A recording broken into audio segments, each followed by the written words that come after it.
اچھا کہیں پر بھی آپ کو اکٹھے لعنت والے اور درود والے نہیں ملیں گے،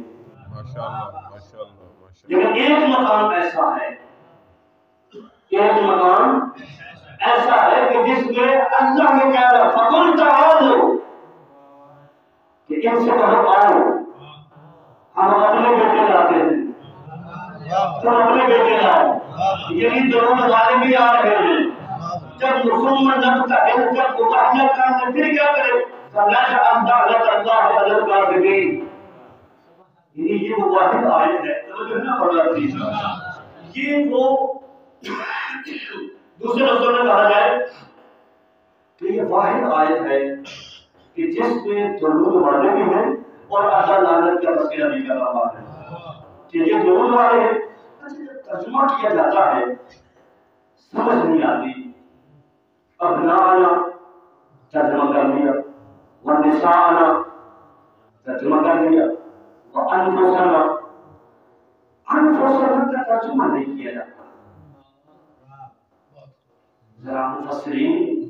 قرآن سے شغف رکھنے والے افراد بزرگ میرے سامنے تشریف فرما ہے، فَقُلْ تَعَالُوا، یعنی جب مباہلہ ہو گیا، یعنی چونکہ انفرادیوں کو بیان کرنے کے مجھے آنا ہے سگرہ کے موضوع پہ، فَقُلْ تَعَالُوا نَدْعُوا أَبْنَاءَنَا وَأَبْنَاءَكُمْ وَنِسَاءَنَا وَنِسَاءَكُمْ وَأَنفُسَنَا وَأَنفُسَكُمْ ثُمَّ نَبْتَهِلْ، اپنے بیٹے لاؤ، ہم اپنے بیٹے لاتے ہیں، ہم اپنی عورتیں لاتے ہیں، تم اپنی عورتیں لاؤ، صیغہ ہے جمع کا،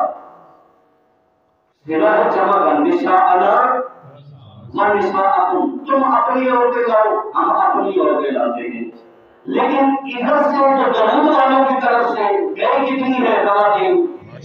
اللہ اکبر، بس یہی عظمت سیدہ ہے، کیونکہ پچھلے سال چند سال پہلے میں نے اس پہ گفتگو بھی تھی اللہ کے اذہان میں ہو، یہ وہ واحد خاتون ہے۔ اچھا دیکھیے قرآن مجید میں جہاں پر بھی لفظ نساء استعمال ہوا ہے وہاں مفسرین نے مراد بیٹی لی ہے، وہاں پہ مراد بیٹی لی ہے۔ آپ نے مولانا یہ کیسے ہو سکتا ہے پوری سورہ نساء کو پوری کائنات کی خواتین میں متوجہ کیا گیا ہے؟ تو دلیل یہ ہے کہ جب کہانیوں میں فرعون کو بتایا تھا کہ انکریم کے ملک میں ایک بچہ پیدا ہونے والا ہے جو کئی حکومت کو تہس نہس کر دے گا، کئی سلطنت کو ختم کر دے گا، تو آیت کیا تھی؟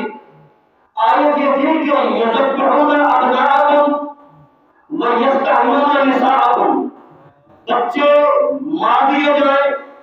اب یہاں پہ کیا ہے؟ عورتیں نہیں رکھی جائیں گی، بچیاں نہیں رکھی جائیں گی۔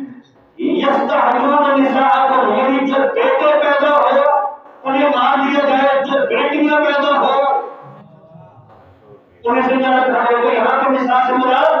بیٹی ہے۔ وَيَسْتَحْيُونَ نِسَاءَهُمْ، اب جب آئے انفسنا کی منزل پہ جب آتے ہیں اللہ نے انفسنا کی منزل پہ ہم اپنے نفسوں کو لاتے ہیں، جب اپنے نفسوں کو لاؤ تو نفس کا ترجمہ کرنے میں کیا قباحت ہے؟ یا تو کہیے کہ نفس کا ترجمہ نہیں آتا، نفس یعنی مثل، یعنی کیا تم اپنے جیسے لاؤ، اللہ اکبر، یعنی ہم اپنے جیسے لاتے ہیں اور تم اپنے جیسے لاؤ۔ نبی کہنے یہ چاہ رہے ہیں کہ ہم اپنے بیٹوں کو لاتے ہیں، تم اپنے بیٹوں کو لاؤ، ہم اپنی عورتوں کو لاتے ہیں، تم اپنی عورتوں کو لاؤ، ہم اپنے جیسوں کو لاتے ہیں، تم اپنے جیسوں کو لاؤ۔ اور اگر تو امت میں سے نبی کسی کو لے جاتے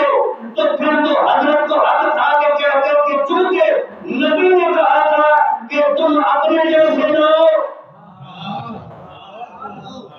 ہم اپنے جیسے لاتے ہیں تو ہم تو پھر نبی بن جیسے۔